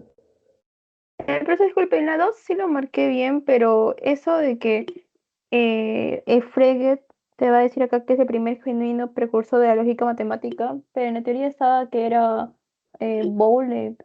No, en la Entonces, teoría dice Leibniz. ¿cómo? En la teoría dice Leibniz. Mm, No dice Bull, dice Leibniz, que es el primer precursor genuino de la lógica, ¿no? Pero creo que sale para la respuesta más porque está del enunciado, ¿no? Te dice con respecto al texto. Mm.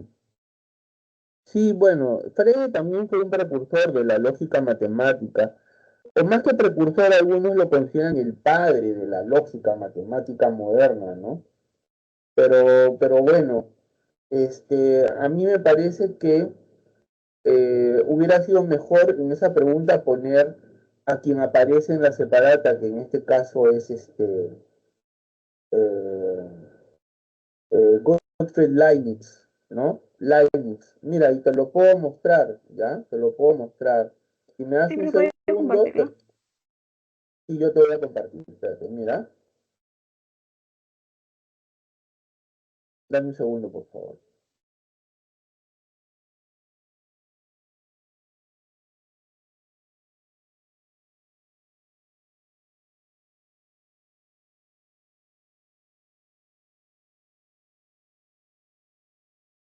Ya, mira, voy a compartir mi pantalla para demostrarte lo siguiente. Mira, a ver, dice lógica moderna. Los especialistas consideran al filósofo alemán Leibniz como el primer genuino precursor de la lógica matemática. Ahí está, T litere, ¿no? Leibniz fue el primero en sostener que el método para convertir la teoría de la deducción lógica en una ciencia estricta e infalible era convertirla en un cálculo mediante, bueno, etcétera, ¿no? Pero ahí dice bien claro, Leibniz, ¿no? ¿No es cierto? Y Sí, profesor. más bien de Frege, ¿qué es lo que se dice? Mira, en la teoría, voy a volver a compartir, dice. Por otra parte, Gottlob Frege, en su trabajo titulado Begriffsschrift, conceptografía, propuso un método de cálculo de matrices para la lógica proposicional muy semejante al que se usa actualmente. Asimismo, Frege desarrolló de manera importante la lógica predicativa, razón por la cual algunos consideran a Frege como el padre de la lógica moderna. ¿Ves? ¿Ves? Me parece que ahí hubiera sido mejor poner a Leibniz en lugar de Frege en la respuesta, ¿no?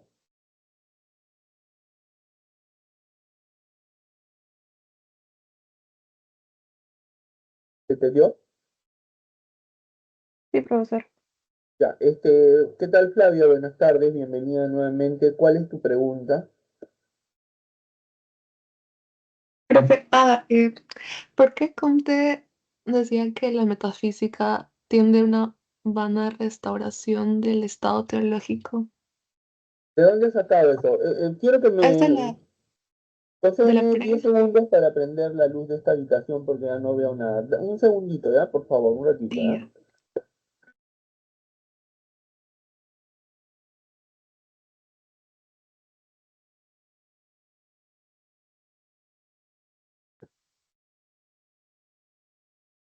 Ya, a ver, ahora sí, Flavia. ¿Me decías? Está en el Hola. chat, profe, perdón. Ajá. Ya, ya. ¿Pero de dónde has sacado esto? Una pregunta de la pre. De la pre. Ya, Ajá. mira, a ver, tú sabes que Comte es el fundador del positivismo, ¿no es cierto?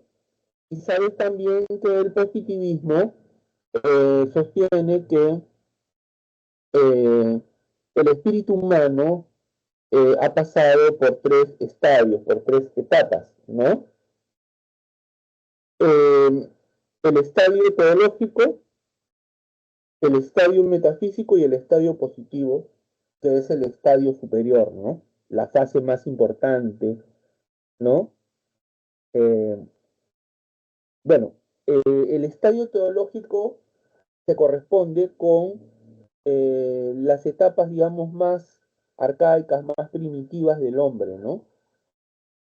Es el periodo en el cual el hombre explica todo recurriendo a conceptos eh, eh, religiosos, mitológicos, ¿no? A fuerzas extranaturales para explicar los fenómenos que acontecen en la naturaleza y en el mundo, ¿no? Por ejemplo, mira, un desastre natural, ¿no? Eh, es visto como producido por la furia de Dios o de los dioses, ¿no? Las enfermedades también son una especie de castigo de los dioses. Bueno, entonces a ese estadio le sigue el estadio metafísico, que es cuando el hombre trata de explicar los fenómenos utilizando conceptos pero creados por la especulación, creados por su razón, ¿no? Por ejemplo, ya no recurre a los dioses, ya no recurre a Dios, ya no recurre a demonios, ¿no? Pero sí recurre a conceptos creados por su imaginación. Por ejemplo, para explicar el movimiento, Aristóteles emplea las categorías de potencia y acto.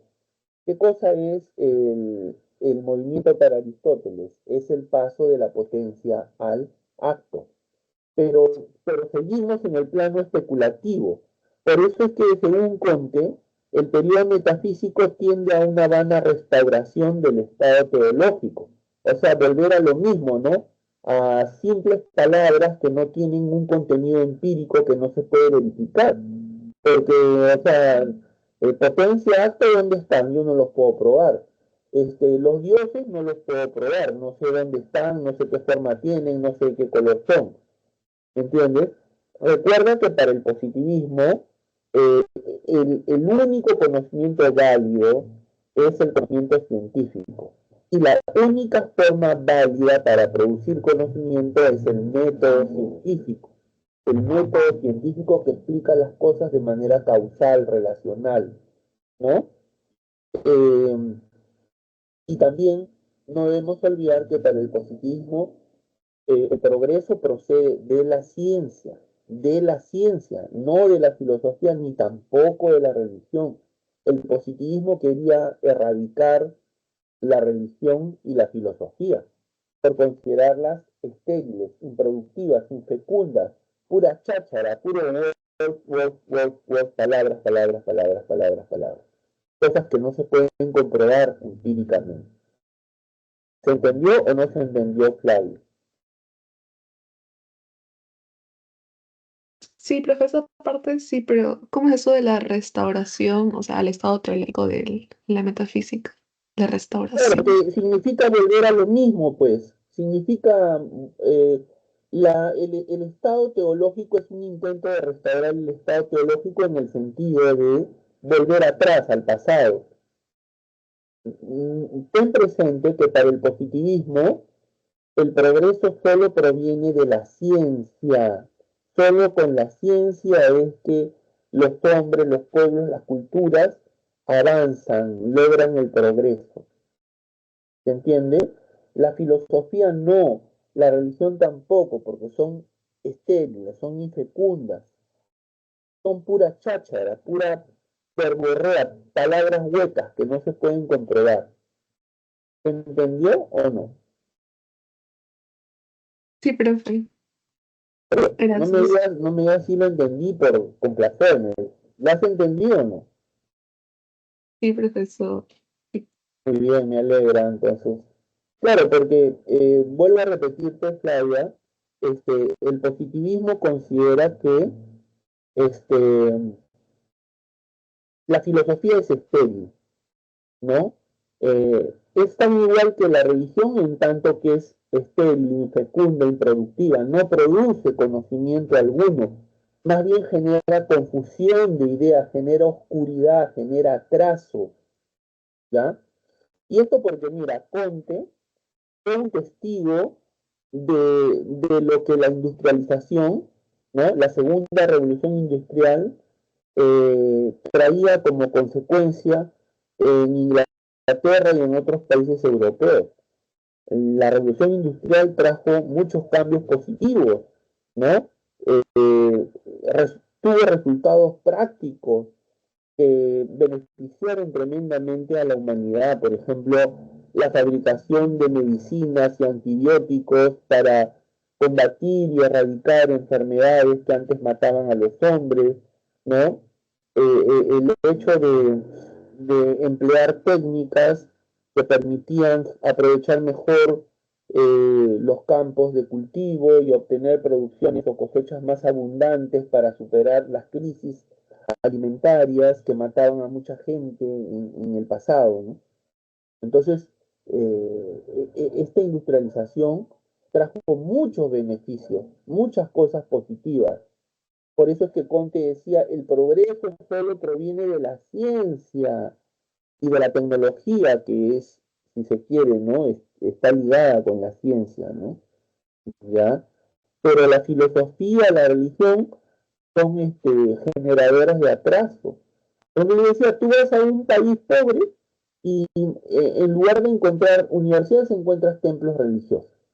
En cambio, en los países más adelantados, de mayor progreso en el mundo, encontrarás un templo religioso, pero por cada templo religioso encuentras 3 o 4 universidades, buenas universidades, ¿no? Decían, el progreso proviene de la ciencia, de la tecnología, no de la filosofía, tampoco de la religión. ¿Se entendió? Ahora sí, Flavia, ¿está mejor? sí, profe. Muy Ya. bien, vamos con la otra pregunta. Veo que me has enviado otra. Ah, no, perdón, esta es de... Sí, tuya, ¿no? Dice, Mariano Iberico resaltaba los logros de la ciencia en la vida social. A ver, Mariano Iberico resaltaba los logros de la ciencia en la vida social. Este filósofo peruano, de manera semejante a Henri Bergson y los pragmatistas, consideraba al conocimiento científico como... Ah, este filósofo peruano, de manera semejante a Henry Bergson y los pragmatistas, consideraba el conocimiento científico como, perdón, la práctica de valores utilitarios, el reflejo de nuestra, no, una copia exacta de la realidad, el reflejo de nuestra mente atenta, una actividad puramente teórica, un instrumento para la acción. Mm. Profe, ¿podría explicar más sobre Mariano Ibérico, por favor? Mariano Iberico es un Ibérico. representante del espiritualismo. ¿Ya? El espiritualismo es una corriente filosófica eh, que llegó al Perú a inicios del siglo XX, ¿no? Y que surgió rechazando al positivismo que convertía a la ciencia en una diosa, ¿no? ¿No? Los espiritualistas criticaron el reduccionismo científico de los positivistas, ¿no? Consideraron que los positivistas eran reduccionistas porque reducían toda la ciencia, dejando de lado aspectos espirituales más importantes que la ciencia, como son el espíritu, con su conciencia y la libertad, obviamente, ¿no? Sin embargo, Iberico, ¿no? Como muchos otros filósofos de su tiempo, en un primer momento fueron positivistas, pero luego se engañaron, ¿no? Me parece que, me parece que la respuesta es la E de Nano, un instrumento para la acción, ¿no? ¿No? La ciencia debe ser un instrumento para la acción, ¿no? Mm, pero eso a nosotros no nos preguntan, eso ya, este es de un libro ya pasado, ¿no? Es del año pasado, de... Sí, vino el examen. Bueno, Henri Bergson es es un filósofo francés vitalista que sostiene la superioridad del espíritu, ¿no? Eh, realza la conciencia, la libertad como expresiones del espíritu. Bueno, los pragmatistas son filósofos norteamericanos que todo lo miden en términos de la utilidad, ¿no? O sea, eh, las cosas valen porque son útiles, por los beneficios que traen consigo, porque sirven para la acción, como dice aquí, ¿no? Entonces, la ciencia para todos estos autores es un instrumento para la acción, ¿no? O sea, para transformar el mundo, ¿no? Esa es la respuesta. Profe, entonces, ¿los pragmatistas pertenecen al periodo espiritualista junto No, no, no, con no, los pragmatistas, Bergson? lo que pasa es que el pragmatismo viene después, surge en Estados Unidos. Los representantes del pragmatismo son James Dewey, ¿no? William James, John Dewey o Dewey, como dicen algunos.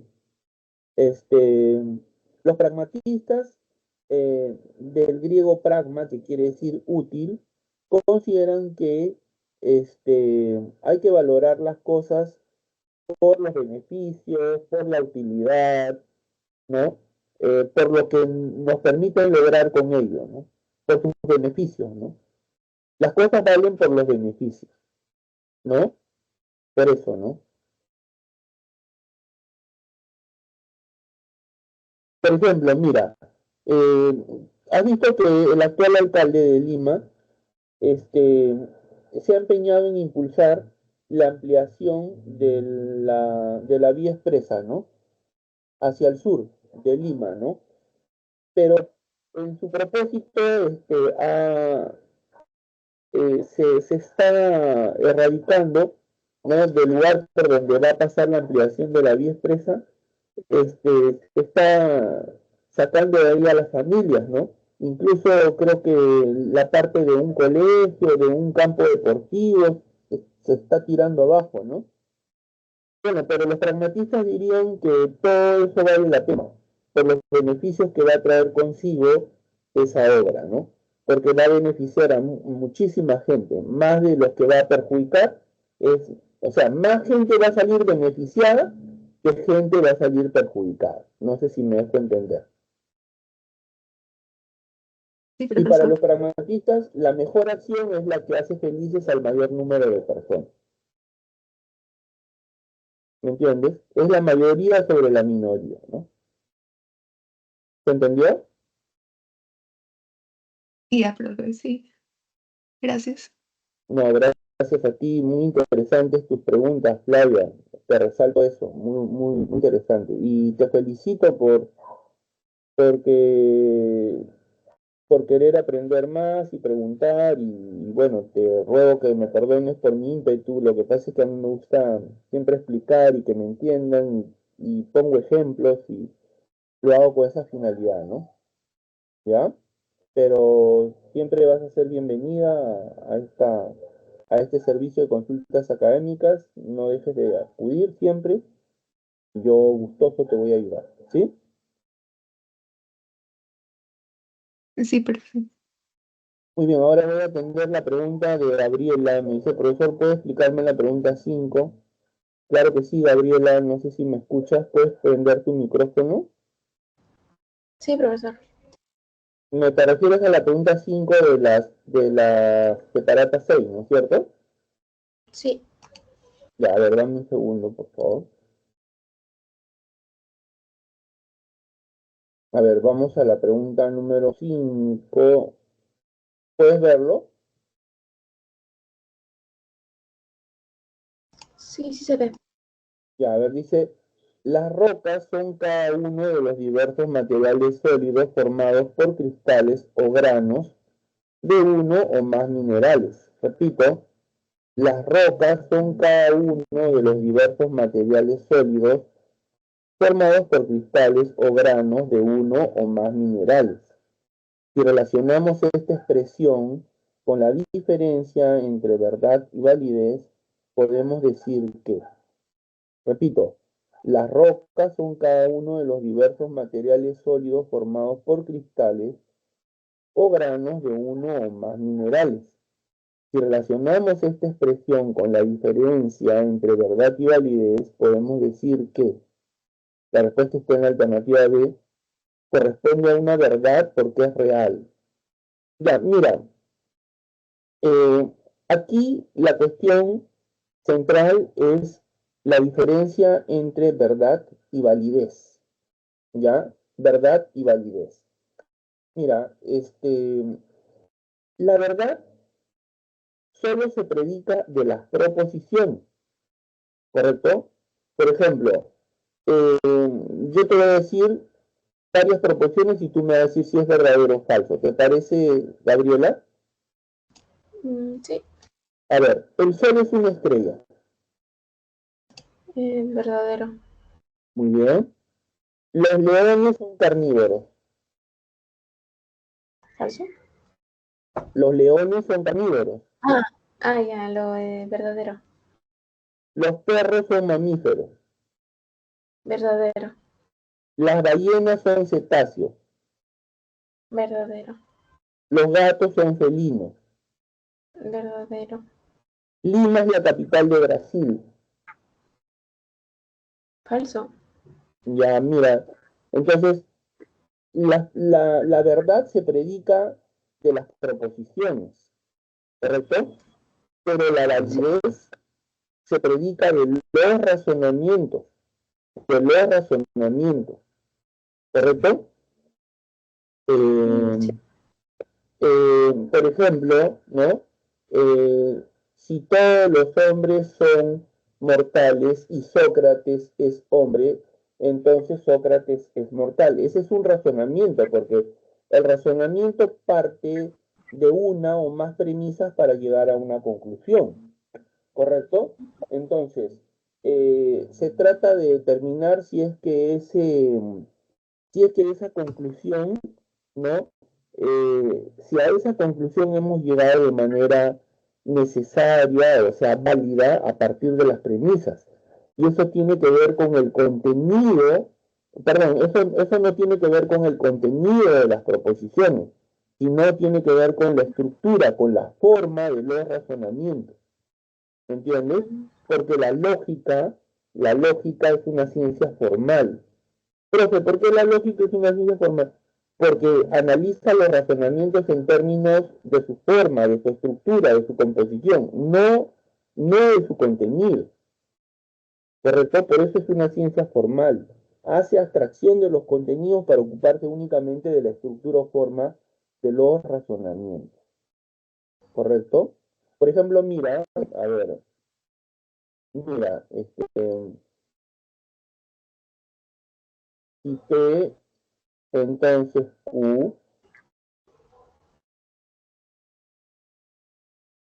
y P, entonces Q. Ya, este razonamiento o esta fórmula es la simbolización de un razonamiento conocido como modus ponens. Es un razonamiento que siempre va a ser válido, ¿ya? Que, por ejemplo, tú vas a ver si es válido porque puedes someterlo a las tablas de verdad y acá en la matriz principal te va a salir siempre valores verdaderos, con lo cual se dice que es tautológico. Tautos, logo, porque dice lo mismo, verdadero, verdadero, verdadero, o sea, es válido, es válido. Independientemente del contenido de las proposiciones, porque por ejemplo P para mí puede ser, si viajo a Europa, entonces, ¿no? Conoceré Italia. Y viajo a Europa, por lo tanto, conoceré Italia. Pero yo puedo cambiarlo, ¿no? Si viajo a Argentina, entonces estudiaré en la Universidad de Buenos Aires. Y viajo a Argentina, entonces estudiaré en la Universidad de Buenos Aires. ¿Ves? Mira, o sea, hemos cambiado el contenido de estas proposiciones, pero la forma sigue siendo la de un modus ponens. Y como tiene la forma de un modus ponens, entonces siempre va a ser válido. ¿Entiendes? Entonces, de los razonamientos se dice que son válidos o inválidos por su estructura, no por su contenido. ¿Se entendió? Sí, profesor. Entonces lo de la pregunta 5 es solo una proposición. Claro, efectivamente. Nada más. Además, mira, la verdad es una propiedad eh, que tienen las proposiciones cuando se corresponden con los hechos de la realidad. Cuando se corresponden con los hechos de la realidad. Por ejemplo, cuando yo digo, las nubes son blancas, ya esa proposición será verdadera en la medida en que las nubes de verdad sean blancas, o sea, que se corresponda con los hechos, ¿no? O si yo digo, los gatos son felinos, esa proposición será verdadera o es verdadera siempre y cuando lo que yo digo se corresponda con la realidad, o sea, que los gatos sean felinos. ¿Me entiendes o no? Sí, sí lo entiendo. Muy bien. Entonces, Profe, disculpe, pero en la 5 también la 7 habla sobre verdad. en la pregunta 5, la pregunta 5 es Sí, la que acabamos de hacer. ¿a la clase la C? En la B. En la 5, Ajá. a ver, un ratito, que se me cerró el archivo, un ratito, por favor. Un Dice la segundo. B. Es la B. Un ratito, está abriendo mi archivo.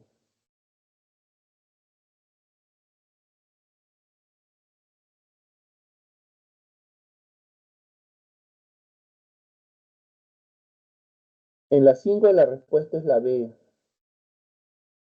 Profe, pero la C también te dice sobre verdad. A ver, vamos a ver la C. Dice, por su forma es verdadera en todo sentido. No, pues, no, porque ya he dicho, la validez tiene que ver con la forma. Mira, dice, por su forma es verdadera. No, este, la forma tiene que ver con la validez. ¿Me entiendes? La validez está determinada por la forma de un razonamiento. Como le decía hace un momentito a tu compañera, este, cualquier razonamiento que tenga la forma de un modus ponens, la forma de un modus tollens, la forma de un silogismo aditivo, etcétera, va a ser siempre válido, ¿no? Pero la verdad, el concepto de verdad tiene que ver con que lo que dice la proposición se corresponde con la realidad, con los hechos de la realidad. Por ejemplo, si yo digo, este, si yo digo, Guaral está al norte de Lima, ya, esa proposición es verdadera en la medida en que efectivamente Guaral está al norte de Lima. ¿entiendes? Se corresponde con la realidad.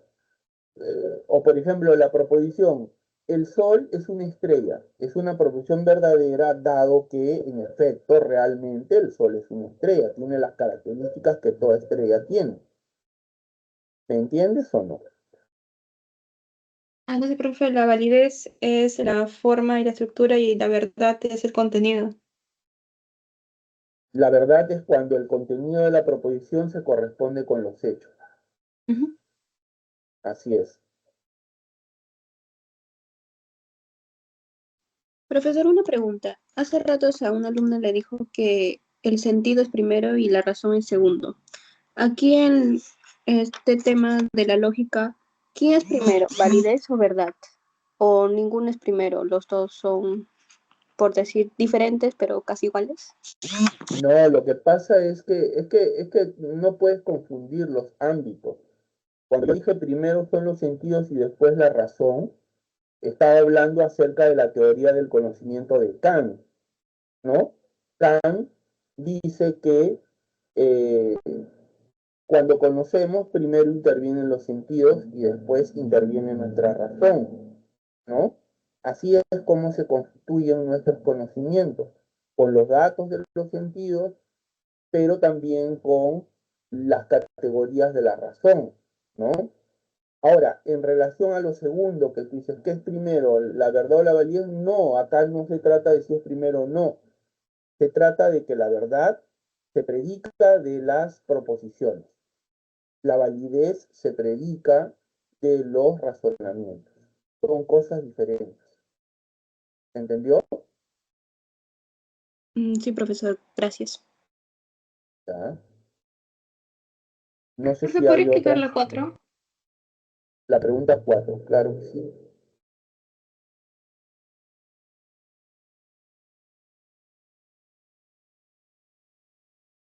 Un segundo, por favor, ¿ya? Uy, ya me pasé, ya me entusiasmé mucho. Ya, ¿puedes verlo, Melody? Sí, profesor. Ya, a ver, leo, ¿ya? Dice, el silogismo consiste en una estructura lógica de acuerdo con la cual dos premisas llevan a una conclusión necesaria. Repito, el silogismo consiste en una estructura lógica de acuerdo con la cual dos premisas llevan a una conclusión necesaria.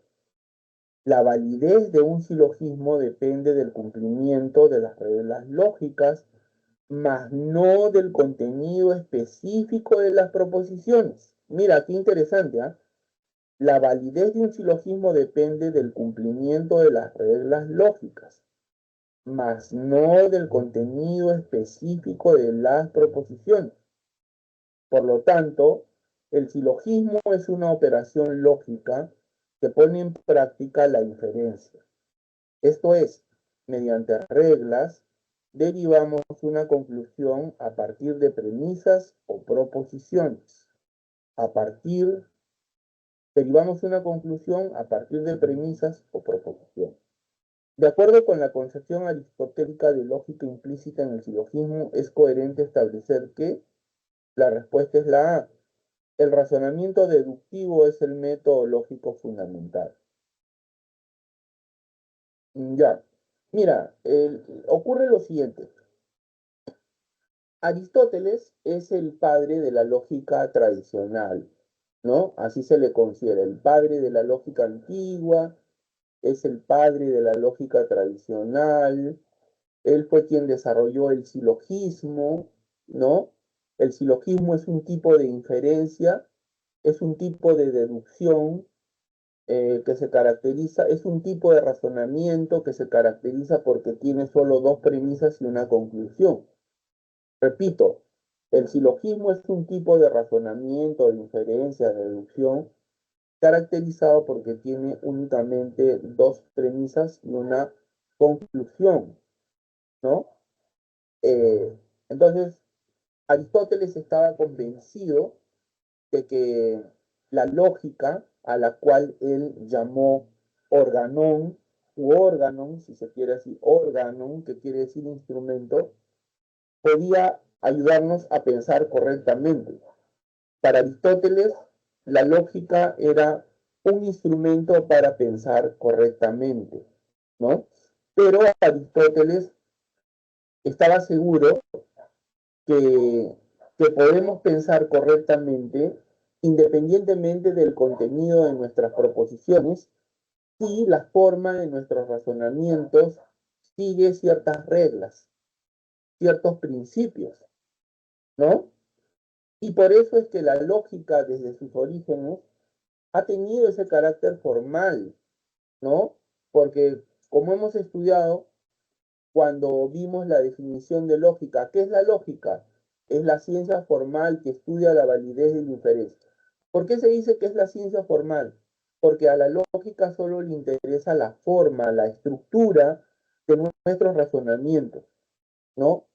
Hace abstracción de los contenidos, deja de lado el contenido para ocuparse únicamente de la estructura o forma de nuestros razonamientos. Si es que esos razonamientos, en cuanto a su composición, en cuanto a su estructura, responden a reglas. O sea, si esos razonamientos están bien formados o no están bien formados. ¿Correcto? Por eso. Entonces, por eso es que el razonamiento deductivo es el método lógico fundamental, porque Aristóteles pensaba que la deducción, la deducción es la base de la lógica, es la base de la ciencia, la deducción, ¿no es cierto?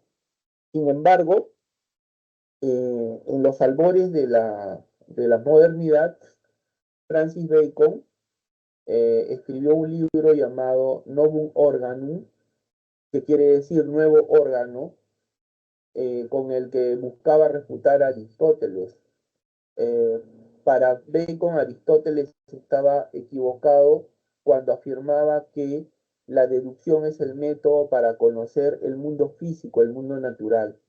Según Bacon, al mundo, a la naturaleza, se le conoce más mediante la observación, mediante la experimentación, es decir, mediante el método inferencial, mediante la inducción, mediante la inducción.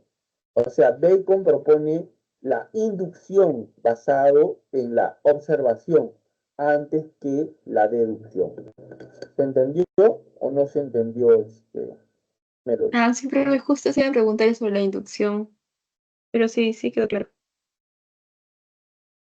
Bien. Gracias. Bueno, aprovecho para hacer una propaganda, ya que veo que todavía quedan algunos alumnos. Mi nombre es Wilber Almonte, ya saben, ¿no? Ahí aparece en la pantalla mi nombre. Y yo estoy a cargo del servicio de consultas académicas en el horario de las tardes, los días martes de 3 a 5 y los días jueves de 5 de la tarde a 7 de la noche. Así que están cordialmente invitados, ¿no? Espero que las respuestas que les brindo les ayuden a esclarecer sus dudas y por supuesto también a ampliar los conocimientos adquiridos en clase, ¿no? No sé, a ver qué te parece este servicio, Melody. ¿Te ayuda o no? Sí, profe. ¿Y te gusta mi método o no? O sea, hablo muy difícil, así, con toda libertad. A ver, críticame. ¿O está bien los ejemplos que uso, Sí, profe, es preciso con los ejemplos que da y con lo que explica. muchísimas gracias. Bueno, entonces ya saben, si tienen compañeras o amigos matriculados en el ciclo, invítenlos a que participen en el servicio de consultas académicas. ¿Qué tal, Wilson? Buenas tardes. ¿En qué te Profesor. puedo ayudar? Buenas. Le mandé dos preguntas hace un buen tiempecito. Ah, ya, ya, ya. Acá veo una nomás, pero...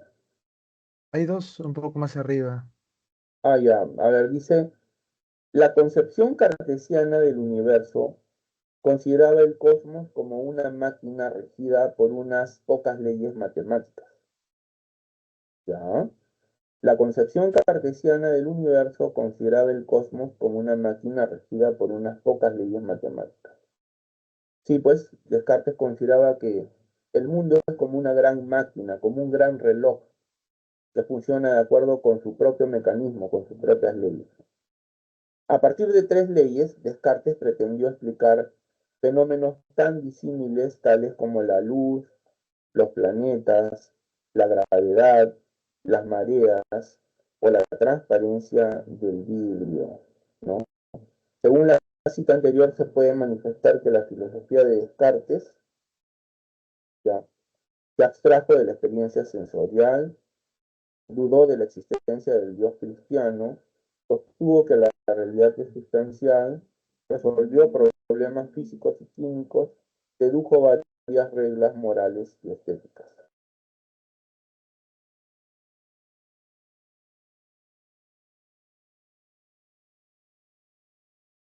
La respuesta es la A. Se abstrajo de la experiencia sensorial. ¿A qué ¿Por se qué? refiere con esposa? En el sentido de que, mira, Descartes era un racionalista, ¿no? Es el padre del racionalismo moderno, del idealismo moderno, ¿no? Él, además, fue un gran matemático, ¿cierto? Era un gran matemático. Él consideraba que la matemática constituye el modelo de conocimiento por excelencia, por antonomasia, ¿no? Por ser riguroso, por ser exacto, por ser preciso, etcétera, ¿no? Y pensaba que el conocimiento filosófico y el conocimiento en general debían tener como modelo al conocimiento matemático, que es deductivo, o sea, va de, digamos, parte de ciertas premisas y a partir de la cual se van deduciendo nuevos conocimientos, ¿no? ¿Entiendes? Entonces, ¿qué era lo que quería Descartes? A partir de tres leyes, pensaba de poder explicar, o sea, deducir la existencia de otros fenómenos. ¿Me entiendes o no? Sí, profesor. Ahora mira, otra cuestión importante. Descartes despreciaba los sentidos. Al igual que Platón en la antigüedad, despreciaba los sentidos, ¿no? Platón decía que conocer es llegar a la idea de algo. Llegas a la idea con la razón, con el entendimiento, ¿no? Los sentidos no sirven para ello. Más bien despreciaba los sentidos, ¿no? Igual Descartes. Descartes también despreciaba los sentidos. No te olvides que él es un racionalista, ¿no? Desprecia los sentidos nos engañan, decía, ¿no? Que solo con la razón es que podemos obtener conocimiento universal, necesario, o sea, verdadero, ¿no? Entonces, por eso es que él creía que a partir de ciertas leyes se puede explicar la existencia de todo, pues, ¿no? ¿No es cierto? En ese sentido, ¿no? ¿Se entendió o no se entendió, mi Sí, profesor. estimado? Gracias. Bien, ¿hay otra pregunta, me dices? Sí, está abajo. En Occidente la sabiduría mítica, esa es la pregunta. Está abajo. A ver, dame un ratito. Ya, dice, en Occidente la sabiduría mítica y el chamanismo todavía están presentes en la actualidad entre las poblaciones árticas. No obstante, se supone que en tiempos prehistóricos se habían extendido por todos los rincones del planeta, tanto en el norte de Europa como en los países mediterráneos, incluida Grecia. Empédocles y Pitágoras se consideran los últimos ejemplos de la figura del hombre curandero, que reúne en sí mismo las funciones todavía indiferenciadas de mago y naturalista, poeta y filósofo, predicador, sanador y consejero público. A ver, otra vez. En Occidente, la sabiduría mítica y el chamanismo todavía están presentes en la actualidad entre las poblaciones árticas. No obstante, se supone que en tiempos prehistóricos se habían extendido por todos los rincones del planeta, tanto en el norte de Europa como en los países mediterráneos, incluida Grecia.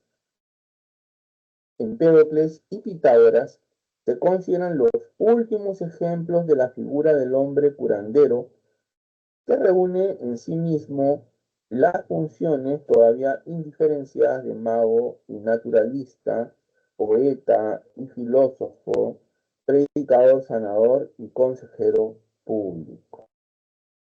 Con respecto al párrafo anterior, determine el valor de verdad de las siguientes proposiciones. A ver, dice, Empédocles rechaza totalmente el chamanismo. ¿Ya? Pitágoras extendió su sabiduría por el norte de Europa. El mito y la filosofía tienen una base en común. El mito y la filosofía tienen una base en común.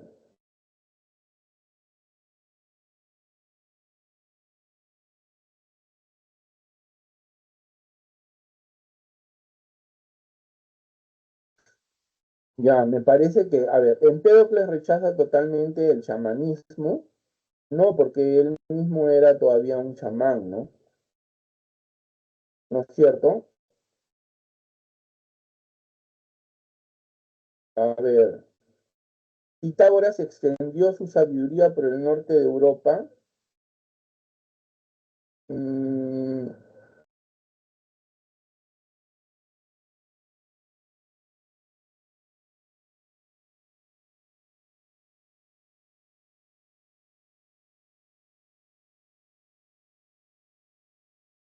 me parece que no, ¿no? Aunque ahí dice que en Occidente la sabiduría mítica y el chamanismo todavía están presentes en la actualidad. No obstante, se supone que en tiempos prehistóricos se habían extendido por todos los... No, ese es falso, ¿no? Falso. Y la tercera, el mito y la filosofía tienen una base en común, sí. Entonces, me parece que es la sea, verdadero, falso, verdadero. ¿Verdadero, profesor, el último? ¿Ah? ¿Verdadero el último ítem? ¿El tercero? Claro, el mito y la filosofía tienen una base en común. ¿No te parece a Eso ti? ¿En qué sentido no lo entendí bien eso? ¿Ah? No lo entendí bien, ¿por qué? No. Porque en un primer momento la filosofía y o sea, el mito estaban unidos, ¿no? Hay un paso del mito al logos, pero en un primer momento los filósofos todavía tenían ciertas explicaciones mitológicas, ¿no? Eh, o sea, no es que la filosofía es puramente racional desde sus inicios hasta ahora, no, sino que ha compartido explicaciones mitológicas. O sea, el mito y la filosofía han tenido una base común en un inicio, la necesidad de dar respuesta a los grandes problemas humanos, ¿no? ¿Me entiendes? Los hombres Ahora de sí, todas profesor. las culturas han buscado dar los Una forma primeros de filósofos, explicación. ¿no? Porque ahí lo dice, ¿no? Empédocles y Pitágoras, ¿no? Se consideran los últimos ejemplos de la figura del hombre curandero que reúne en sí mismo funciones todavía indiferenciadas de mago, naturalista, poeta, filósofo, predicador, sano. O sea, está hablando sobre la base común que existe entre el mito y la filosofía. A mí me parece que es la SEA. Ah, ¿la C, profesor? Bueno, ¿Verdadero o jóvenes, falso, verdadero? verdadero, falso, verdadero, así es. Bueno, hemos Yo, llegado al final de esta sesión. Yo les agradezco profesor. este, por haber asistido a esta sesión que corresponde al día jueves 28 de noviembre. Y bueno, les invito entonces a participar siempre que puedan, obviamente. Mi horario de atención es por las tardes, los días martes de 3 a 5 y los días jueves de 5 de la tarde a 7 de la noche. Muchísimas gracias, cuídense mucho, hasta una próxima oportunidad. Nos vemos.